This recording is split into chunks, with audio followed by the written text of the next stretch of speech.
रास। टीचर्स कहाँ बैठी हैं? सब टीचर्स सब सुन रहे हैं भाइयों की? ऐसे नहीं है टीचर्स की संस्कार मिलन, सबके ही संस्कार मिलन है। सुनो, स्वयं को सारे कल्प के अंदर सर्व आत्माओं से श्रेष्ठ पाठ बजाने वाली विशेष आत्माएं समझते हो। आप विशेष आत्माओं की आदि से अंत तक क्या क्या विशेषताएं हैं, वह आपने कौन सा विशेष पाठ बजाया उसको जानते हो। एक होता है विशेष काम करने के कारण विशेष आत्मा, दूसरा विशेष गुणों के प्रभाव के कारण, तीसरा पोजीशन व स्टेटस के कारण, चौथा संबंध संपर्क द्वारा अनेकों को विशेष प्राप्ति कराने के कारण। इन सब विशेषताओं को सामने रखते हुए देखो, ये चार प्रकार की विशेषताएं किस स्टेज तक और कितने परसेंटेज में हैं। सत्युग के आदि में आप विशेष आत्माओं की फर्स्ट स्टेज कौन सी होती है?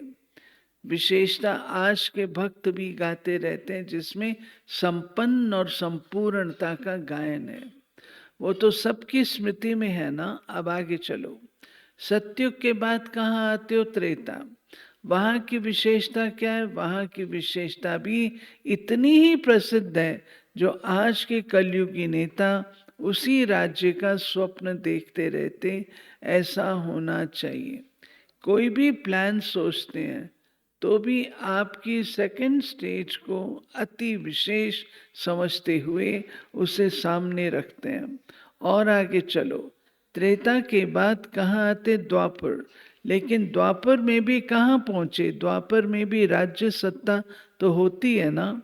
वहाँ धर्म सत्ता राज्य सत्ता दो टुकड़ों में बट जाती, इसलिए द्वापर हो जाता। दो पुर, एक राज्य सत्ता दूसरी धर्म सत्ता। फिर भी आप विशेष आत्माओं के विशेष संस्कार गायब नहीं होते। चाहे अन्य धर्म पिता धर्म सत्ता के आधार से धर्म की स्थापना भी करते हैं, लेकिन आपकी विशेषताओं का पूजन गायन वंदन आरंभ हो जाता है। यादगार भी आप विशेष आत्माओं का ही बनाएंगे। गुणगान आप विशेष आत्माओं के होते हैं। राज्य सत्ता में राजाई ठाठ राजाई पावर्स रहती हैं। आपकी विशेषताओं की यादगार में शास्त्र बन जाते हैं, अपनी विशेषताएं याद आती हैं। अच्छा, इससे आगे चलो, कहाँ पहुंचे? कलयुग। वहां की विशेषता क्या है? आप विशेष आत्माओं के नाम से सब काम शुरू होते हैं। हर कार्य के विधि में आपके विशेषताओं की सिद्धि सुमिरण होती रहती है। आपके नाम से अनेक आत्माओं का शरीर निर्वाह होता है। नाम की महिमा ये कलयुग की विशेषता है। आपका नाम सब स्थूल सूक्ष्म प्राप्तियों का आधार बन जाता है। क्या इस विशेषता को जानते हो? अच्छा, आगे चलो, कहाँ पहुंचे? संगम। जहां है वहां पहुंच गए। संगम युग की विशेषताओं को तो स्वयं अब अनुभव कर ही रहे हो। सारे कल्प, अब ये इंपॉर्टेंट है सुनना, सारे कल्प की विशेषताओं को सदा स्मृति में रखते हुए सदा अलौकिक विचित्र रास करते रहते हो।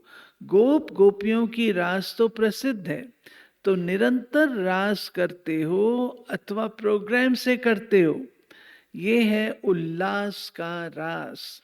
लेकिन इस रास में संपूर्ण पूर्णमासी की रास प्रसिद्ध है। शरद पूर्णिमा पे आप लोग रास करते हो ना, पूर्णमासी की रास प्रसिद्ध है। कहाँ गए? इसका रहस्य क्या है?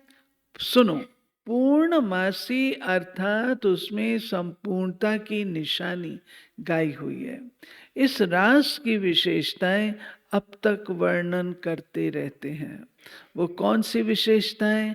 उस समय गोप गोपियों की विशेषता क्या थी?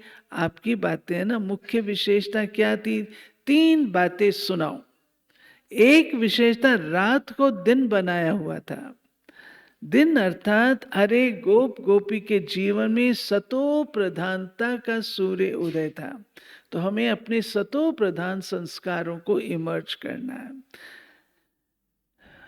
लोगों के लिए कुंभकर्ण के नींद की रात थी, तमो प्रधानता थी। दूसरी विशेषता, सारा समय जागती ज्योति थे। माया एक संकल्प रूप में भी नहीं आ पाती थी। मायावी लोग अर्थात माया मूर्छित थी, बेहोश थी, क्योंकि सर्व जागती ज्योति निरंतर बाप के साथ लगन में मगन थे।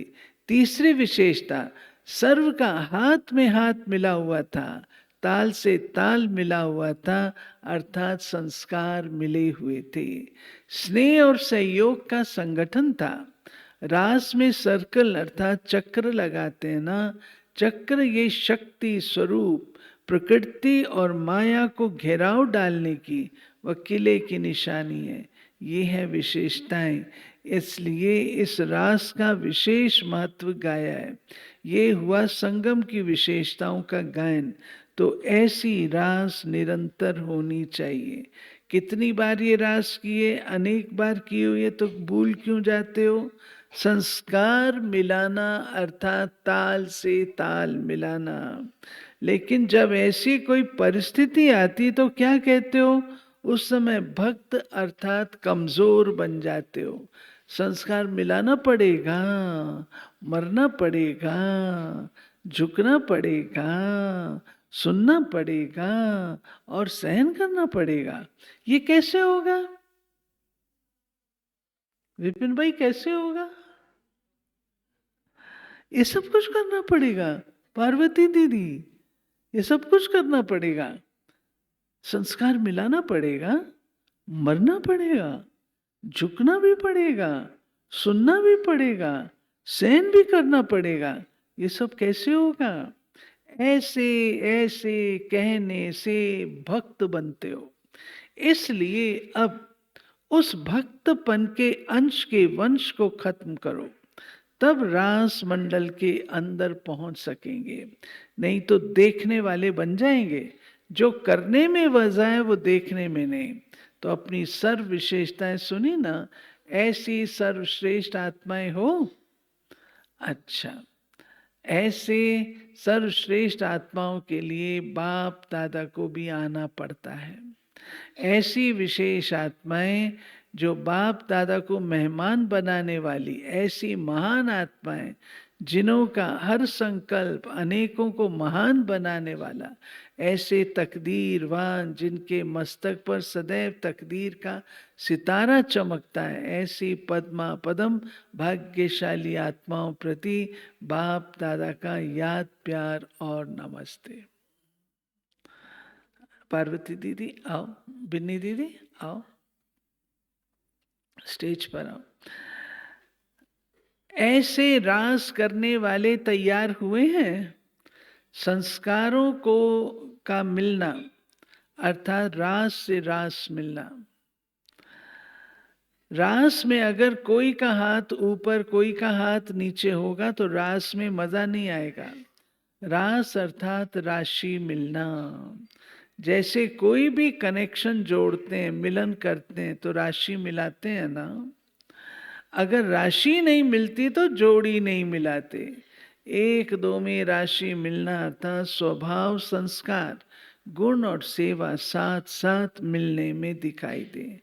समान तो नहीं हो सकता, नंबर तो होंगे, लेकिन जरा सा अंतर जो न के बराबर दिखाई दे, ऐसी राशि मिलने वाले कितने तैयार हुए हैं? क्या आधी माला बनी है? जितने भी तैयार हुए, होना तो है, हुई पड़ी है, सिर्फ घूंघट के अंदर है। अच्छा, तो इस मुरली से क्या लिया हमने? हाँ, उधर ईर्ष्या की बात थी और आज बाबा ने कहा संस्कार से संस्कार मिलाओ, उसी से संबंधित बात है। लून पानी नहीं होना माना संस्कारों का टकराव, खीर खंड माना संस्कार मिला। तो कौन कौन तैयार है? मुरली सुनने के बाद किसके मन में आया कि हमको अपने संस्कार मिलाने हैं, वो हाथ खड़े करो। पार्वती बहन, ये तो सारे ही पास हैं। ओआरसी में किसको आया? ओआरसी वाले हाथ खड़े करो जिनको प्रेरणा आई। हाँ, कुछ भी हो, हमको संस्कार मिला। अच्छा, हमारे बीच